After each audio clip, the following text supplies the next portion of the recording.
let us move forward to our new topic. We are already on transmission line supports, but our main goal here is to have the topic on insulators or string insulators. So your transmission line supports, as we have described, no, from our last meeting, we let us have a brief recap. What we have described last week, no, or last meeting is more on the towers, getting the tension, getting the sag, getting the heights. So you're considering the mechanical here. However, we also need to investigate the insulators where the conductor was attached. So ang sinasabi niya rito, no, if you have an transmission line arm, this from your distribution pole, and then you have your arm here, for example, yan. And then you can see here there are insulators that holds your conductor. So this is a string insulator, and your conductor is being held here. So this one is your conductors, rather insulators.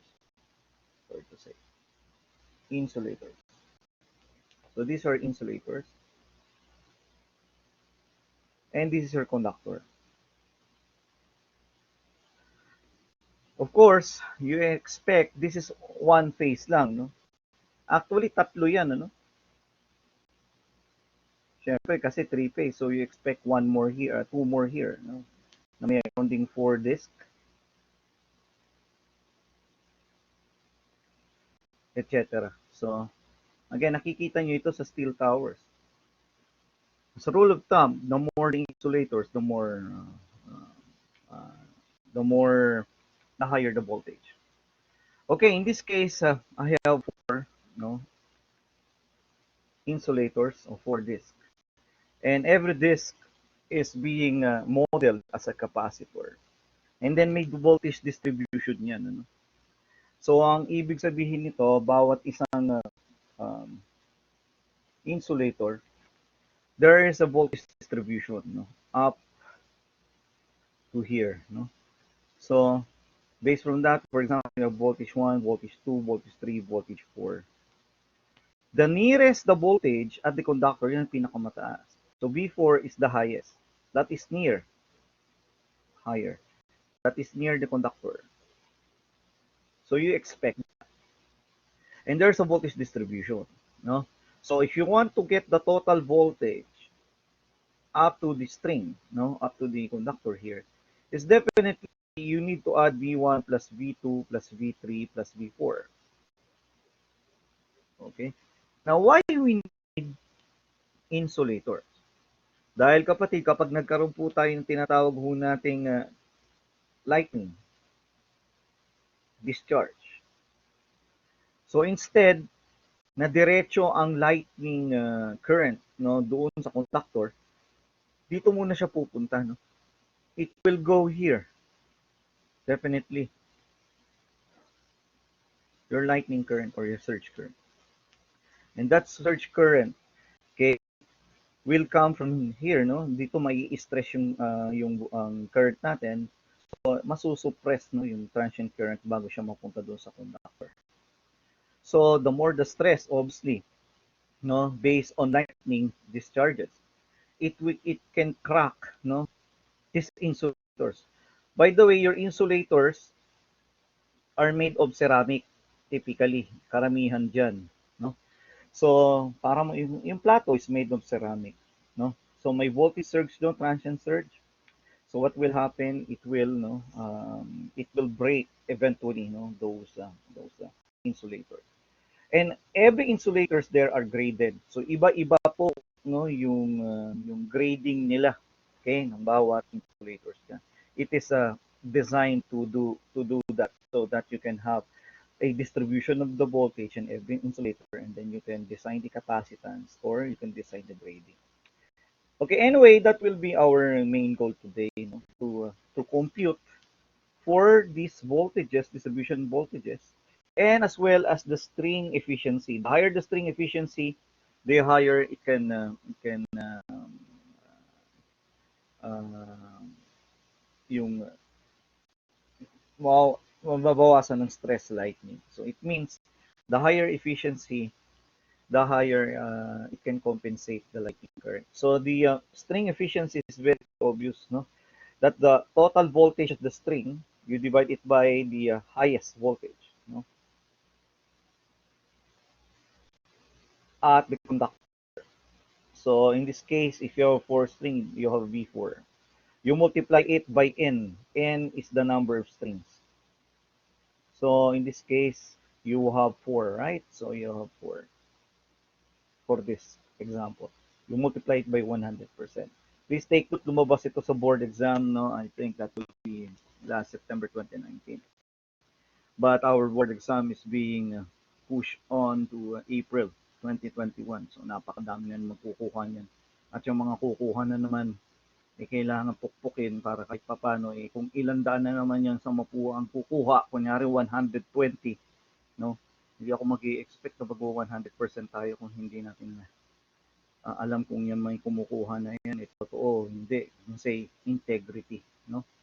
So for this guys, no, it's very obvious, no, that kailangan na rin natin ito ma-discuss dahil lumalabas din yan.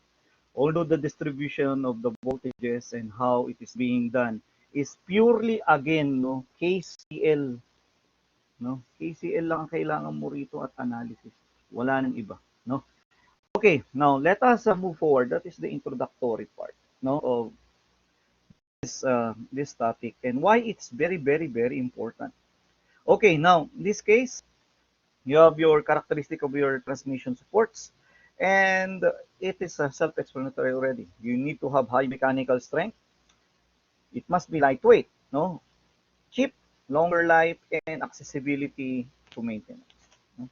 So lahat ng yan na i-discuss naman thoroughly, no, during the uh,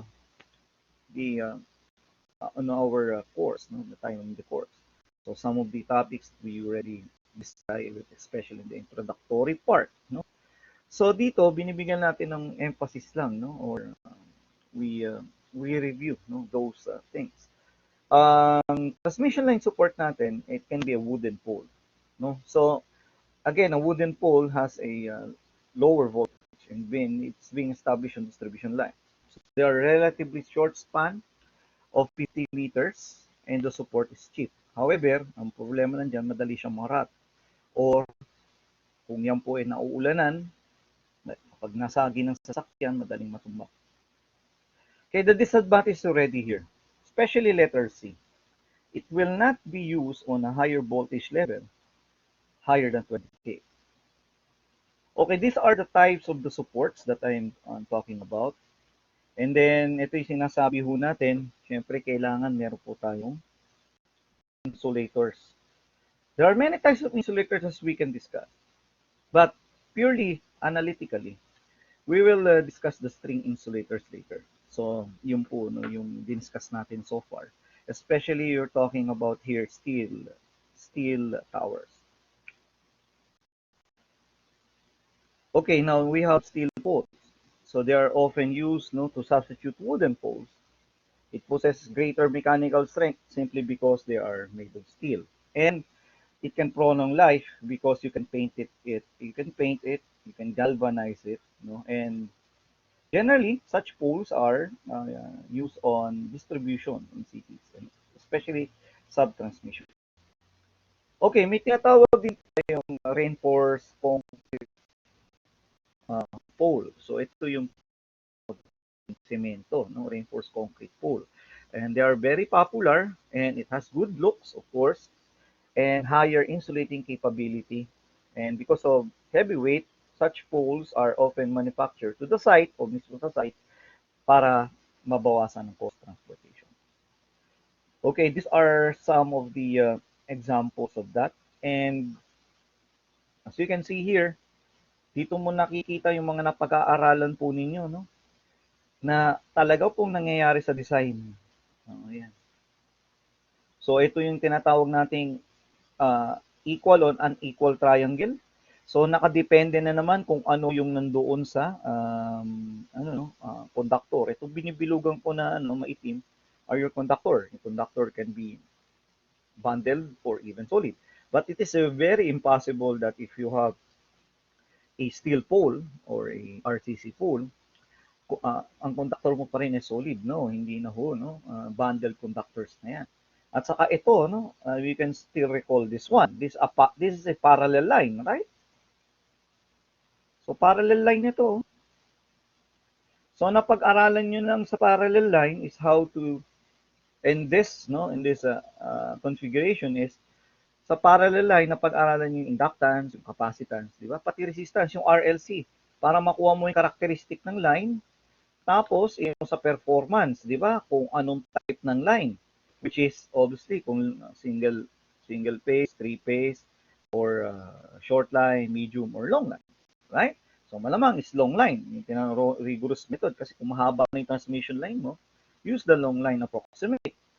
And please take note, no? Aside from computing the performance, you need to compute the distribution of the voltages along the conductor.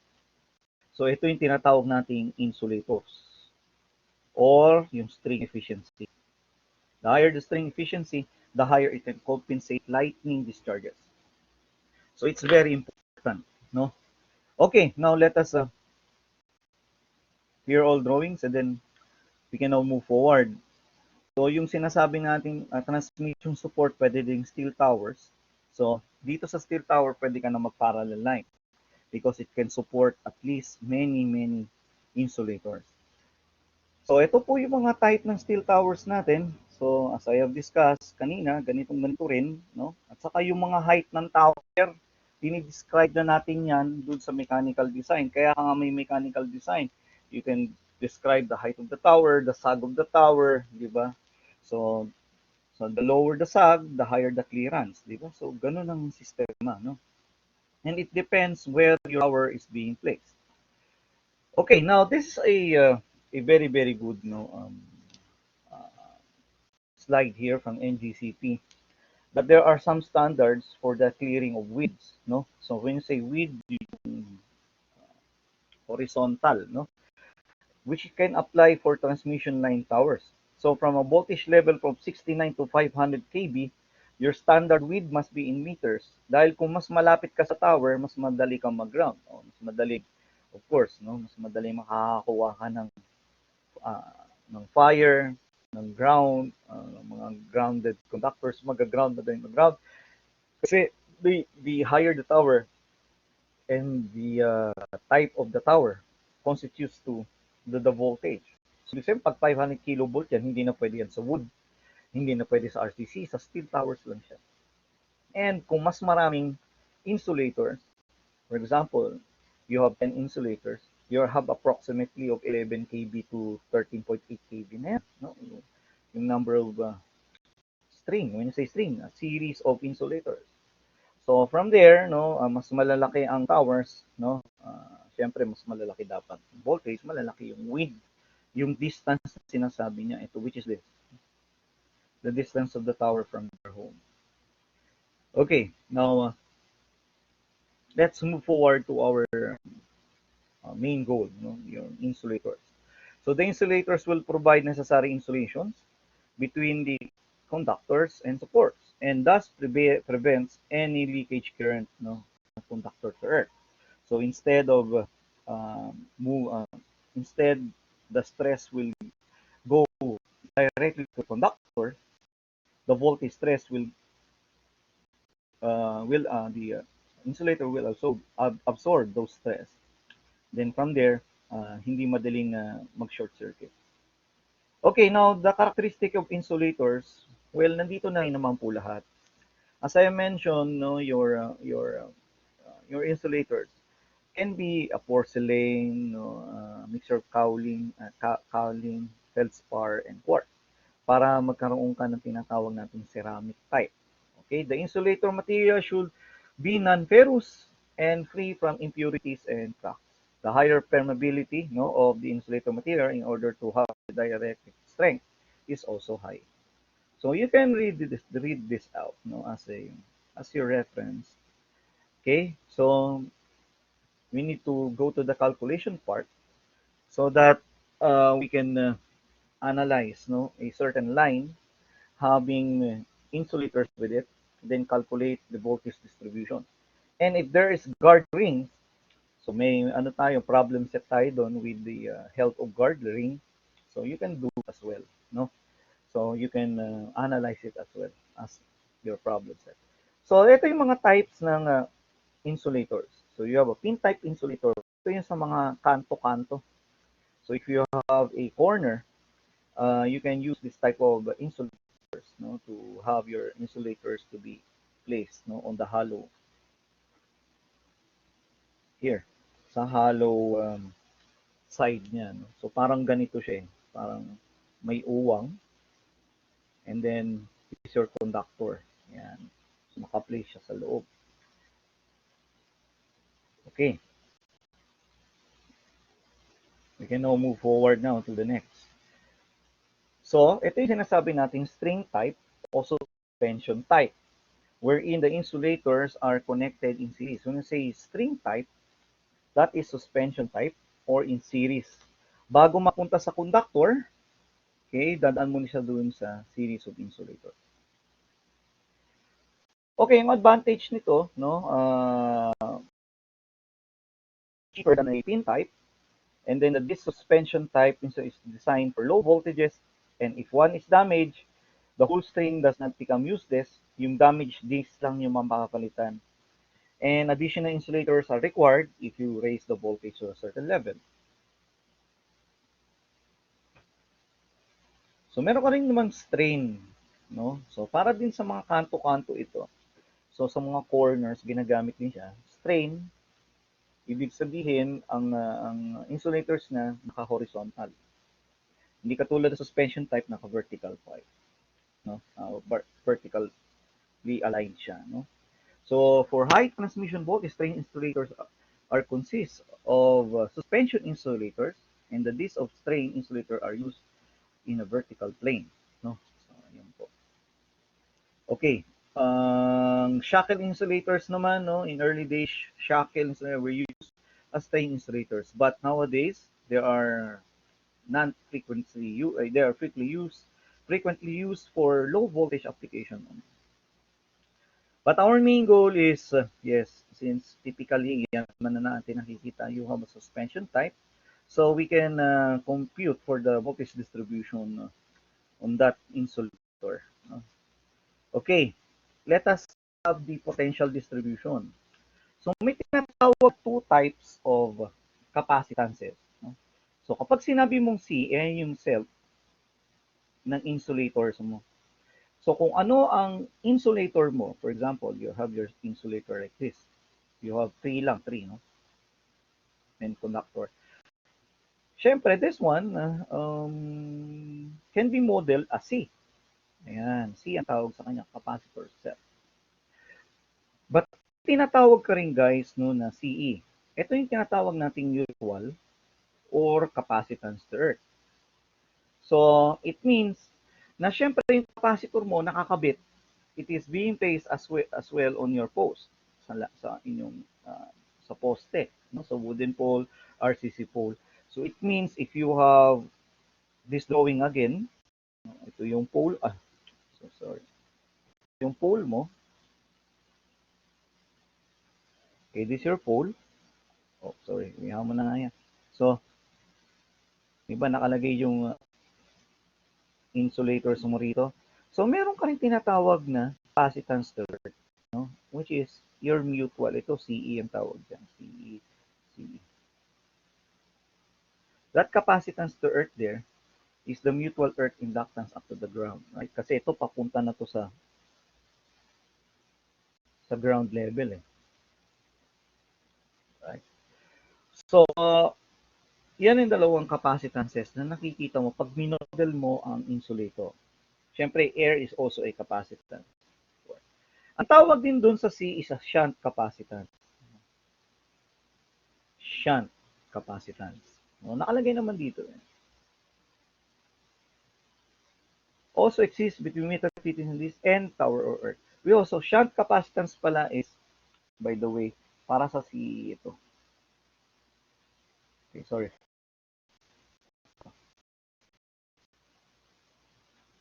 Shunt. Kasi nakakalagay na siya in parallel eh. Ang cell series, ayan, series. Okay. So, each suspension forms capacitor signal is mutual or self. Baliktad pala ito. Earth capacitance. Okay. This is mutual. Self-mutual. Okay, C is earth capacitance. Yan. Okay, now, in this case, shunt earth capacitance. Ayan. So, C is self or mutual capacitance and CE is shunt earth. Okay, but anyway, whatever the definition here, no? Ang mahalaga ang C mo, yan po yung model ng suspension insulators mo, no, na nakakabit ng in series. And then yung mga naka-shunt, okay, which is nakakabit din papunta dun sa post, no, is the so-called no earth capacitance. Yun lang naman ang tatandaan mo, no. So yun, tinatawag natin earth capacitance at yung self capacitance. Okay, let us move forward no to with more drawings here. Ito yung sinasabi natin. Okay, so it can be modeled like this. Okay? Typically, kung nakasabit lang siya at walang pole, pero it is impossible dahil ang iyong conductor nakakabit mismo, no, doon sa poste. So this is your pole here and your capacitors here, no, your cell capacitor C and your cell or your earth capacitance C1 is naka-connected sa pole. And the distribution of the voltage here is very obvious. By the way, we can recall one important equation here, no? Yung charging capacitance, still recall. Diba, charging capacitance mo is voltage times Y. We're considering here now magnitude. Kasi kung titingnan na naman natin mabuti, no? Yung capacitor mo, automatic, ang J bar 90 yan eh, di ba? Kung titingnan natin mabuti, automatic. Kaya dito, it's very obvious na magiging sagot ng charging current mo is simply bar 90. So dito, gagawin lang natin magnitude lang para mas madali yung simplifications later, no? O kung malala mo, if that is V times Y, no? So that is omega C times V, right? O V omega C. Kung naalala nyo, ito yan, no? Magnitude lang po ito. That is magnitude because I did not put the magnitude J. The direction J. But kung gustong kumpletuhin yung CAS, pwede naman eh. No? But here, we will only tackle on magnitude. Kaya, one other equation that is very important no, before we go is we go to the problem solving is that no, charging current. Because we can compute for the relationships of your capacitor and voltages no, on every node. Which is later, makikita po ninyo sa ating calculation. Okay, now, let us move forward to this. Your insulators, no, it can we note the following, no, in terms of potential distribution is the voltage impressed on a string, no, of the suspension type does not distribute itself uniformly across the individual discs due to the presence of your shunt capacitance, which is connected to earth. The disc nearest to the conductor has always the maximum voltage. So ibig sabihin, pag bumalik po ako rito, yung pinakamataas na voltage, yung malapit sa conductor, which is V3 on this example. Okay, the unit nearest to the conductor is under maximum or electrical stress and likely to be punctured, yung mas madali siyang masira. So therefore, there must be a number of string discs so that it will not puncture, it will not eventually puncture through time. Kaya nagdadagdag ka mas maraming disc para hindi masira agad yung insulator disc that is nearest to your conductor because that has the higher potential. if the voltage impressed across the string is DC, there's no problem within the capacitance to earth kasi wala namang magiging impact, no, yung calculations natin, because if there's a capacitance, you need to have a frequency domain, right? So the voltage across the units are the same. Ibig sabihin here, voltage all over 3, if you have 3 conductors, and if this is DC, the voltage across these 3 capacitors or insulators the same. So just divide voltage by 3. However, if you have an AC circuit, meron kang capacitance there because you have air capacitance. Therefore, you need to um, have that on the calculation. You need to include that on the calculation part. Okay, we can clear all drawings and then move forward. So we have already described this one, no, from the introductory part, that in order to get the string efficiency, you need to have the voltage across the string, and you divide it by the number of strings times the voltage across the disk, no? So ito yung pinaka ano, no, yung pinaka taas. Example, if you have 3 lang, no? 3 para mas madali. Tapos may capacitor ka rito, di ba?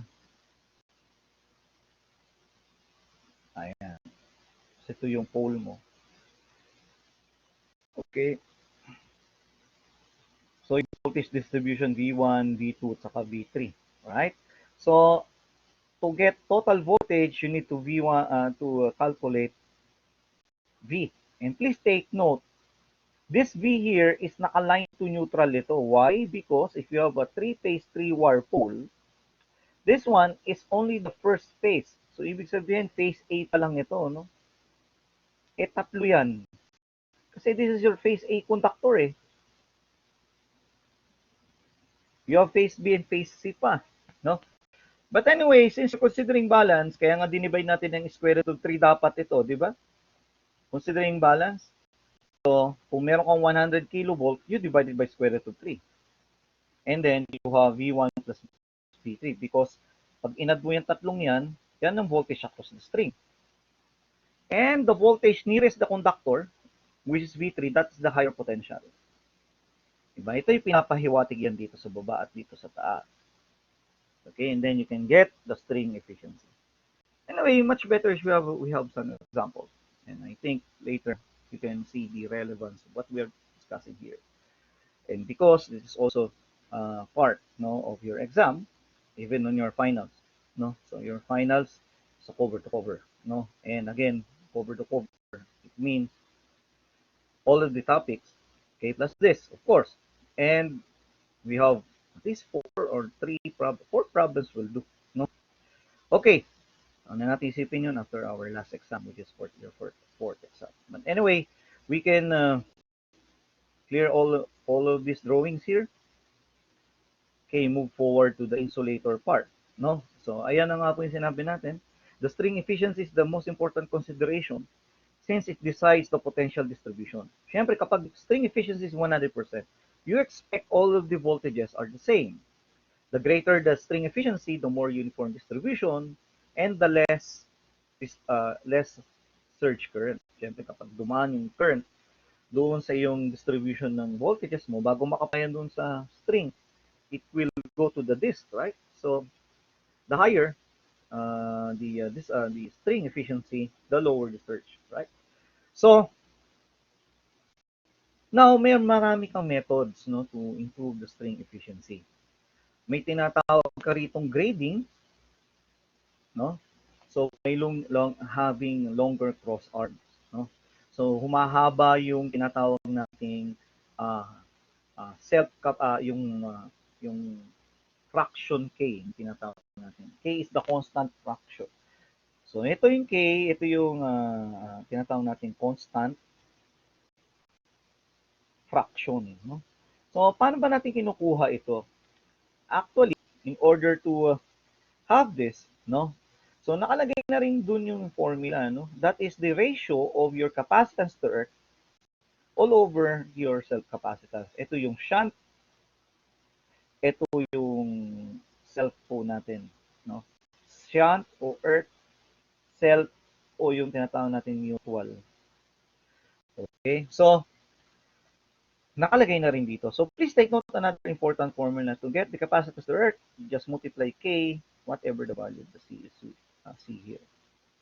So, here, the longer the distance of the cross arm, the higher the efficiency, no, string efficiency. So K can be reduced by reducing the value of the shunt capacitance. In order to decrease it, it must be increased by using larger cross arm. Okay, if you want to improve the string efficiency. However, there's another method, which is the common method, which is maglalagay ka ng tinatawag grading pala. So you want to grade your in terms of farads, your ceramic. So pwedeng taasan mo pa siya, no, in order to have a higher string efficiency. Or ito nga po yung using a guard ring. So maglalagay ka ng guard ring doon sa iyong system. Guard rings, dalawa lang po lagi. You have 2 guard rings. So saan mo siya ilalagay, sir? Where you will put your guard ring? So syempre, additional capacitance siya, pero pampatas nga siya ng transmission efficiency. Nakikita nyo rin ito pag medyo observant po kayo, no, sa mga transmission line. So ito yung ano niya, no, yung kalalagyan niya, no? So if you have 3, okay, the guard rings will be placed, no, on the first 2 nodes, and then it will be, no, lamp on your conductor. Okay? So, ang dating nito guys, pagdating dito, no, dun sa mga nodes of termination, kunyari may current ka rito, no, I could say I1 at saka I2. So, kapag nag-KCL ka sa DNE, no, for example, you have DNE, para wala nang tanong, no, pagdating sa inyong problem set. So, maglayari lang dyan, kung titingnan natin mabuti, magki-KCL ka lang din no? So, at node D, no? So, you have your I1 pumasok, no? At saka yung I1 prime equal to I1, no? So, yan, papunta doon. Tapos, meron ka pa dito sa node E, no? So, you have your I1, I2. So, I2 plus I2 prime equal to I2. Wherein I1 prime and I2 prime, no? Kung papansin po natin dito is the currents are at the guard ring. Okay? So you can establish this, no, on some of the on the example later. Kasi mas maganda if we have established the distribution of the voltages, and then what will be the impact, no, to the string efficiency. Okay. Always remember that the guard rings, dalawa lang lagi, no? Okay, let us move forward to the important points. So we already described this one, no? Yung charging current is given by the equation V omega C. The voltage across the string is equal to the phase voltage. Ito na yung V is equal to V1 plus V2 plus V3 plus V4. Yung maximum voltage always appears across the disk nearest to the conductor, as we have described a while ago, and the line voltage is always equal to square root of 3 of the voltage of the string. So VLL is equal to square root of 3 times V line to neutral, whatever the voltage, no, across the string.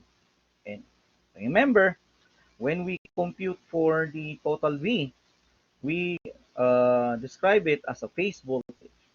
Okay? Kasi kinuha mo lang one phase. Tatlo yun actually.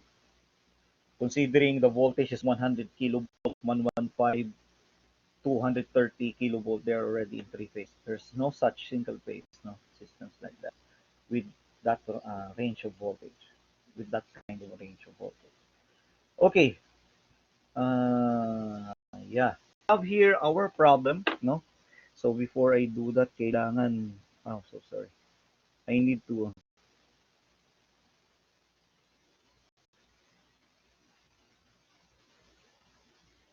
Okay.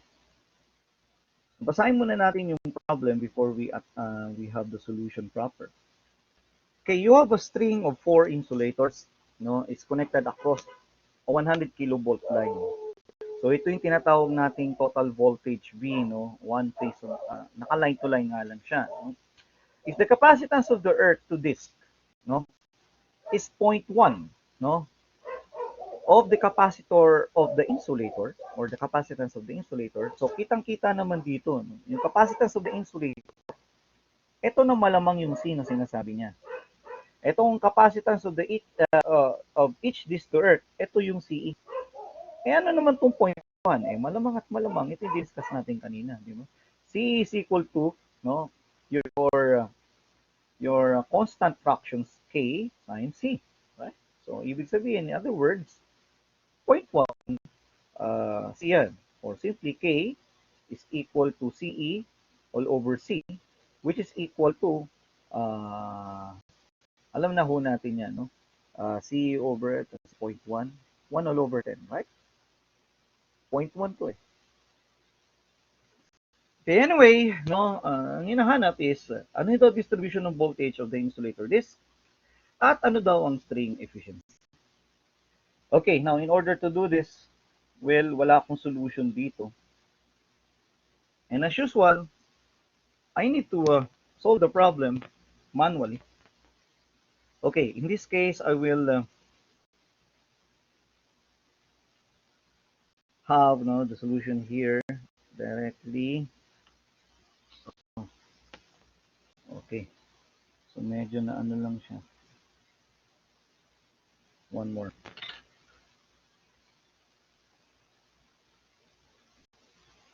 Okay, one more. Okay.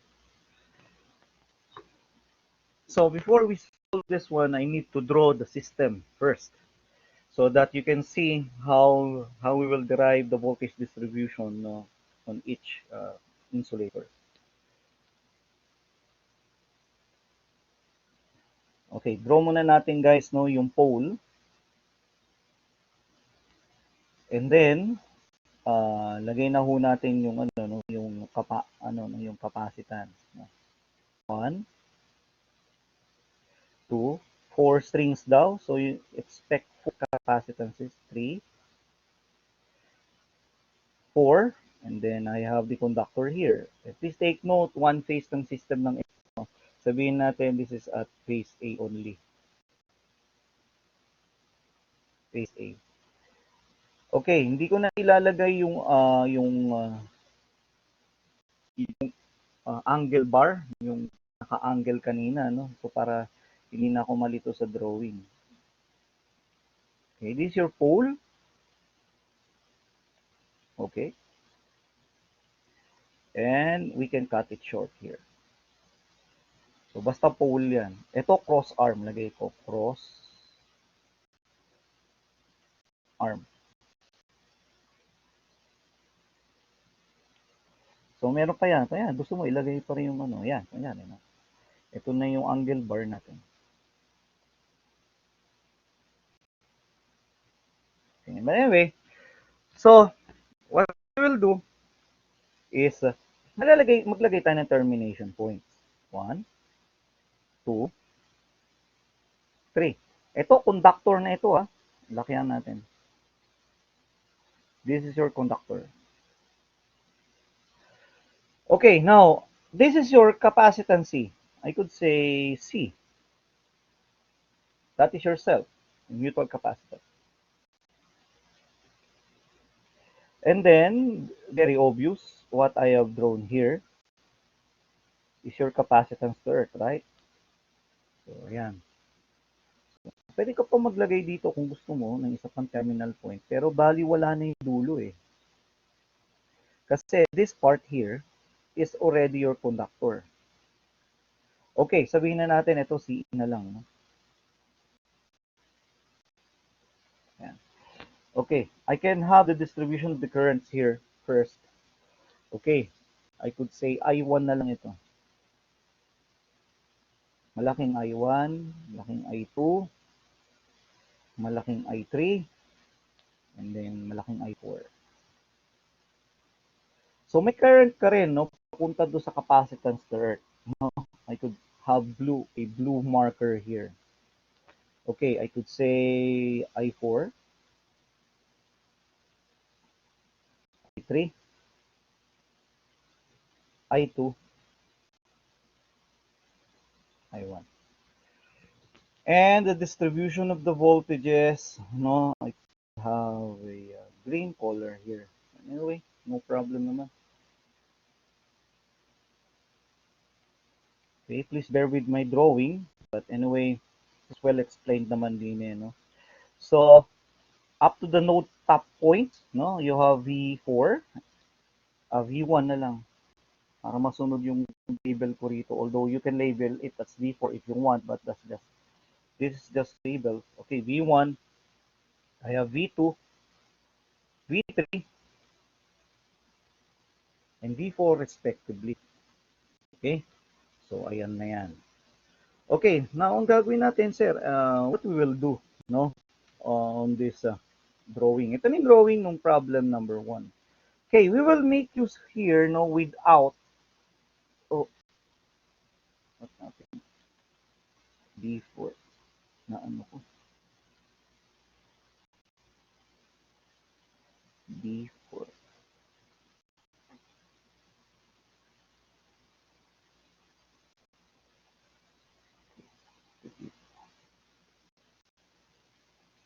D4. Okay.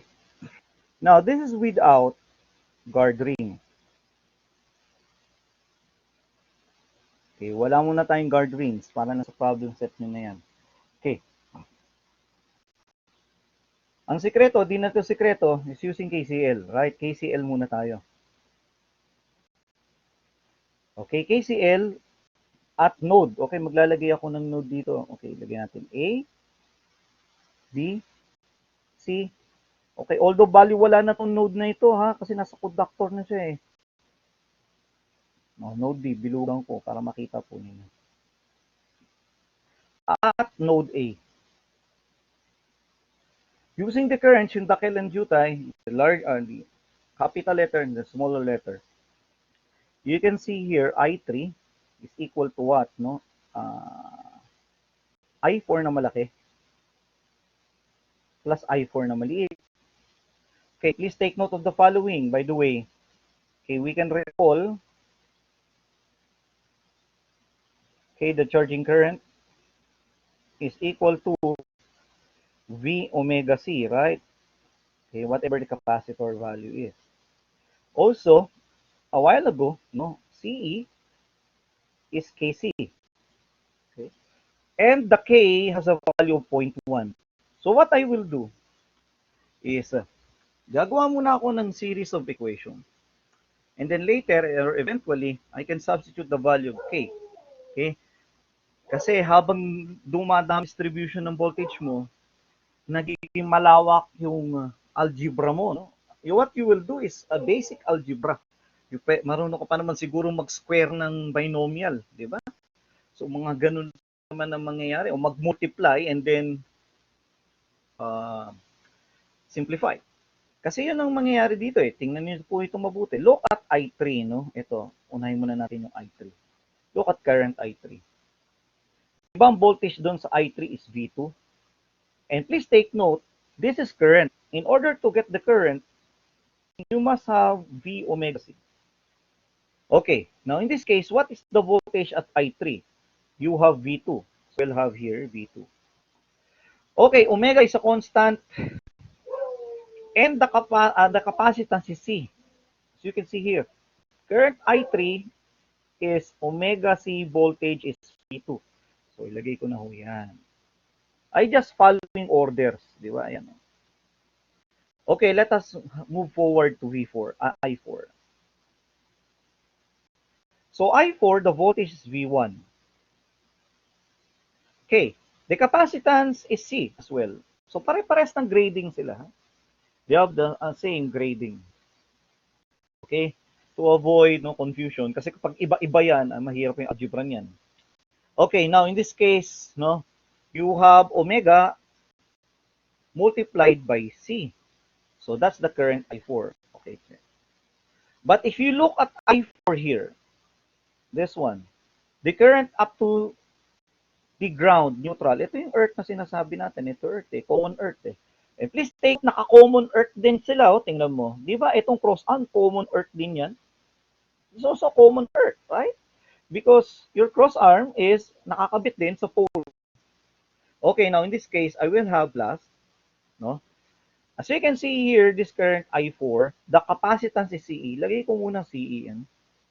But the voltage is clear, V1 siya. Look, if you project V1 here, di ba? Yan din ang voltage dyan, V1, up to this point. So it's clear that is V1 omega CE. Okay. Medyo anuhin ko lang ito guys, ha? Simplify pa lalo. Para makita po ninyo, di tayo nagsisinungaling. Omega KC. Sir, paano naging KC yan? And look at this. Okay, so please take note. This topic will also be, on your exam, ha? So you need to understand what this is. Pero napakadali lang. EE kayo. So dapat alam mo na ito. KCL at saka kung ano charging current.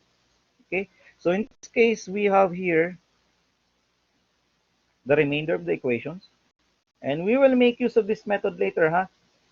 We can cancel omega C. So in this case, V2, you have V1 by simplification. Okay.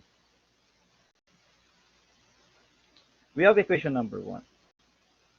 Please take note that we derive this one for the sake of reference, huh? Okay. Now, we will do the same pattern. KCL at node B here. Okay, if you see node B, you have I2 here, the current that is flowing at B. Kung ano pumasok siya lumabas, right? So, you have I3 and I3 na maliit. Okay. Now, since you have this equation already, no, you can now get I2 directly by using the method that we have and using this, di ba? So, look at I2.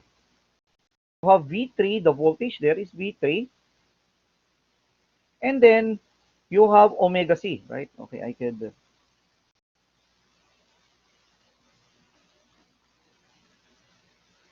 omega C. That's the current at I2. Okay, at I3, na malaki, ito, the voltage is V. Kaya mangyari V2, omega C. Because the capacitance at I2 is yung cell capacitance. Okay, plus. But this will be different on I3. Look at I3. Okay, as you can see on I3, if you project it on the right side, diba ang voltage ng I3 is V1 plus V2. Look, this is V1, nakakabit doon sa earth, at saka yung V2, up to CE. This voltage here, these two voltages here, eh yan din yung nakakabit dyan dito sa gilid, do. V2 ito. So, ang technique, parang naka-project lang siya dyan. So, what is CE? At this point, di ba ito rin yun? V1 plus V2. Look at the CE here. Okay? So, in that case, you have V1 plus V2. Okay, didiretsuhin na natin. Eh, ang capacitance is CE. So, CE is KC, right? So, you have omega KC. And KC here is definitely your CE. Okay, from there, we can cancel omega C. And then, simplify it further. Okay, from here, you have V2. And you have V1K and V2K, right? So, in this case, 1 plus K ito. Plus V1. Okay. Now, substitute 1. Okay. For example, this is equation 2. 2, 2. So, lalabas dito na lalabas ang algebra mo. No? Tama. V2 is V1, 1 plus K. plus K. So, ito guys, kitang-kita naman, no? This is V2. Then, plus V1. Okay. K pala. V1K. What you will do next is simplify. We have this value of V3 equal to, ilagay ko na po, no? V1, 1 plus 3K, 3K squared.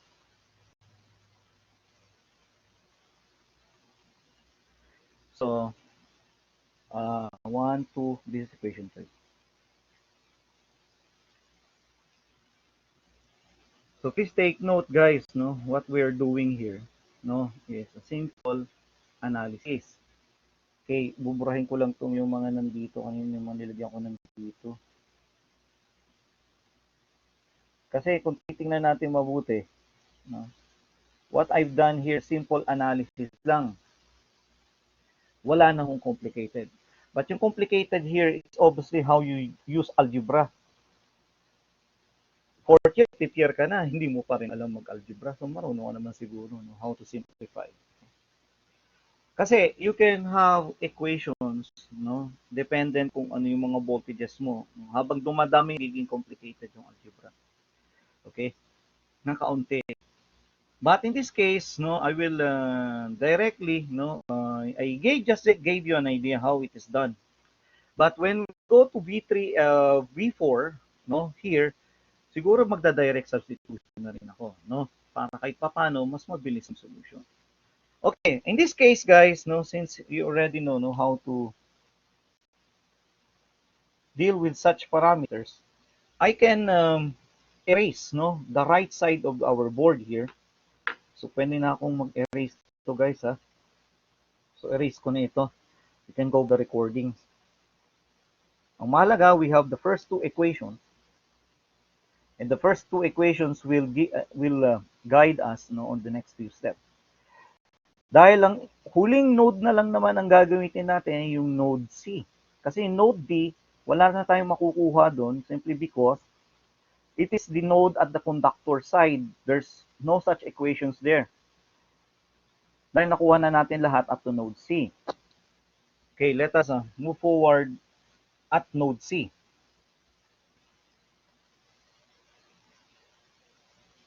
Okay, at node C. So, KCL, again, no? So, at node C, you have I1 equal to I2 plus I2 na maliit. Okay? Yung I1 natin, definitely is V4 omega C. Okay, yung I2 natin na malaki is V3 omega C. Okay, but your current at the capacitor C here, at node C, which is I2, this one, is V1 plus V2 plus V3. As you can see, you can project it on the left side here. Diba? Ito rin yung V1 mo, V2, saka V3. Kung titingnan nyo pong mabuti. I just project, no, this node here.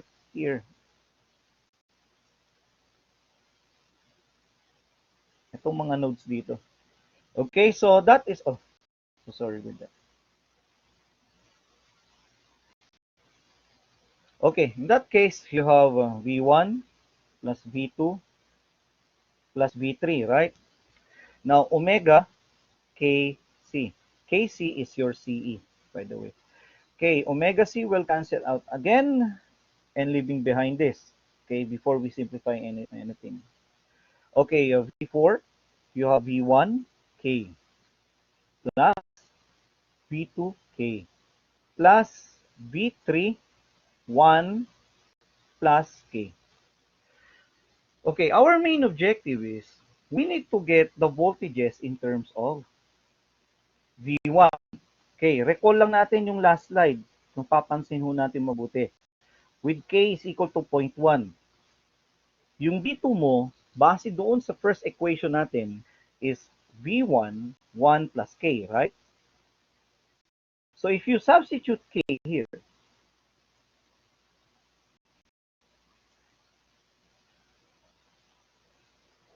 If you substitute K, this value of K, you have 1.1 of V1, right? So, ayan yung V2 mo. Yung V3 mo, kanina, no? Meron tayong na-establish na equation, no? V1, 1 plus 3K plus K squared. If you substitute the value of K, which is 0.1, it will give us this value 1.31 of V1. Okay, why we need to do this? Simply because, as you can see here, we can get V4 in terms of V1, right? So what we'll do, no, is this is equation 3, equation 4. Okay, substitute 3 and 4 to your V4 equation. What will happen is may V1K na dito. Okay, plus kung ano man yung lumabas doon sa V2 natin, 1.1 of V1. Okay, tapos may 0.1K ka, no, plus V3, 1.31 V1, tapos 1 plus 0.1 to, right? Ayan. Tapos, mo, no? Yung K mo, definitely 0.1.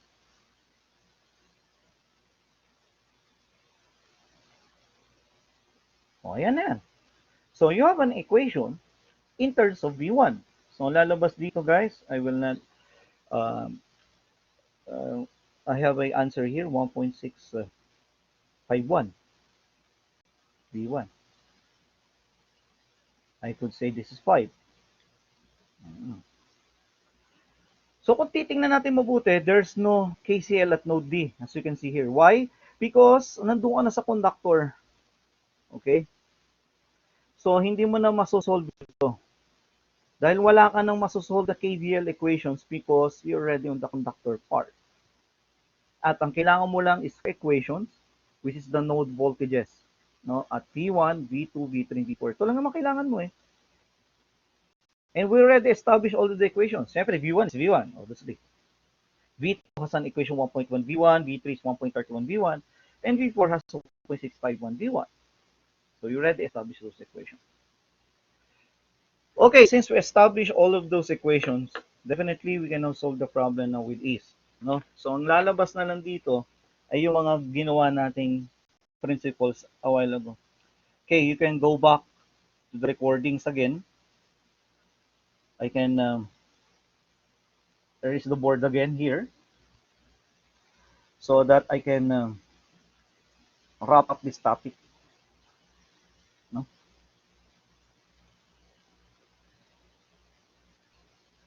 If we finish all of the topics, much better. As I have promised and my commitment, no? Kasi on my other classes, on 117, this is the second time that I can finish, no, the topic. Nakakaabot hanggang underground cable, no? Okay. What we will do, no, is for voltage distribution.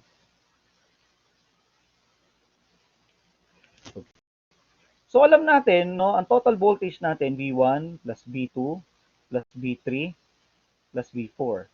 Okay, now you can substitute, no, equations. Yung kanina, no, yung nabura. Yung 3, 4, and 5. Okay? So, lalabas dito, pag nilagay mo yan dyan, in terms of V1, okay, lalabas ay ito, no? You need to practice. Okay? Kasi wala kang magagawa kung di ka magpa-practice talaga, no? So, practice these problems, obviously. Okay, the voltage on our problem, no, is a line-to-line voltage of 100K. So, this is a line-to-line voltage. So, in this case, you need to divide, no, the line-to-line voltage by square root of 3. Ayan. Which is equal to 5.01. And you can now solve for V1.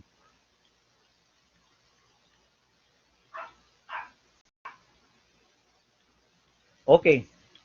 Ilagay ko na agad ang value ng V1. 11.408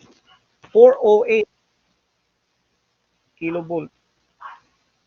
You can now solve for V2. Ang sabi doon sa V2 kanina, di ba, 1.1 of V1 from equation 2. So, lalabas 12.54 kilovolts. Okay, yung V3 is 1.31, right, of V1. So, 14.94. And V4 is 1.651 of V1. So, answer is 18.83 kilovolts. Ito yung highest voltage, yung sinasabi na rin, nearest to conductor. It's very clear naman, guys, no, yung B4, nakita yung B4 dito, is nearest to the conductor. So, you expect the voltage there is the highest voltage. Okay, without further ado, that's the voltage distribution. Now, the string efficiency will be computed. Okay, now, if you can still recall, ito po yung V natin in a line to neutral or V line to line if you want. Tapos, yung number of strings times voltage at conductor.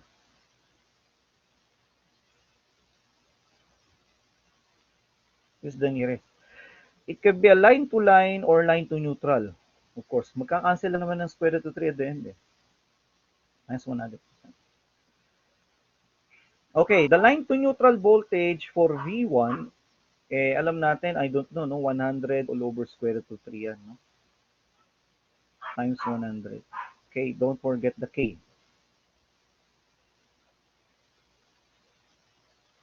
100, 100. You divide it by, number of this is 4 times 18.83 kilo.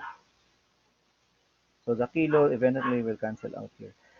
Okay, the N efficiency string, if you do that, no, the answer is 76%.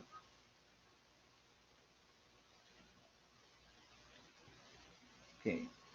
You have a 76.64% efficiency. Okay. Now, if you have guard rings, as we have described a while ago, all you have to do is to have a guard ring, okay, on points B and C, not on D, ha? Because the D is your conductor. Maglalagay ka ng guard ring. Ito, ilagay na natin. Ano?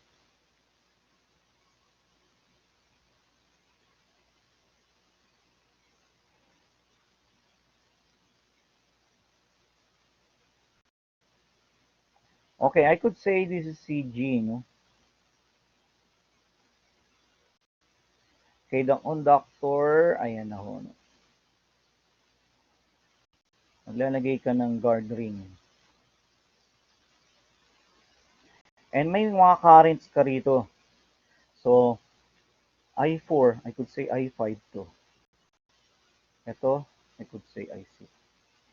If nakinig ka kanina dun sa discussion natin ng may guard ring, okay, magbabago lang yung voltage V4 and V5 ay V3 and V4 dito kasi nagkaroon ka na ng diversion ng current. So you can see I5 and I6 here, no? Na nadagdag sa node B at saka sa node C, no? At kitang-kita ano yung voltage dito sa CG. Kung napapansin po natin, yung voltage diyan sa CG V3 and V4 sa I5 and I6 is V4 alone. Kasi as you see, the guard ring is positioned at the conductor side. Okay.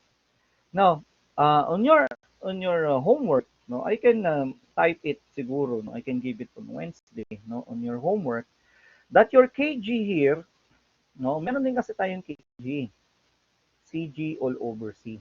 Yung KG na pwede nyo pong ilagay is 0.1. Yan, for your problem set number 4. This is problem number 1. So I don't have any problems pa muna. I need to rethink of it. No? For this, guys, it's a very, very interesting problem that you can increase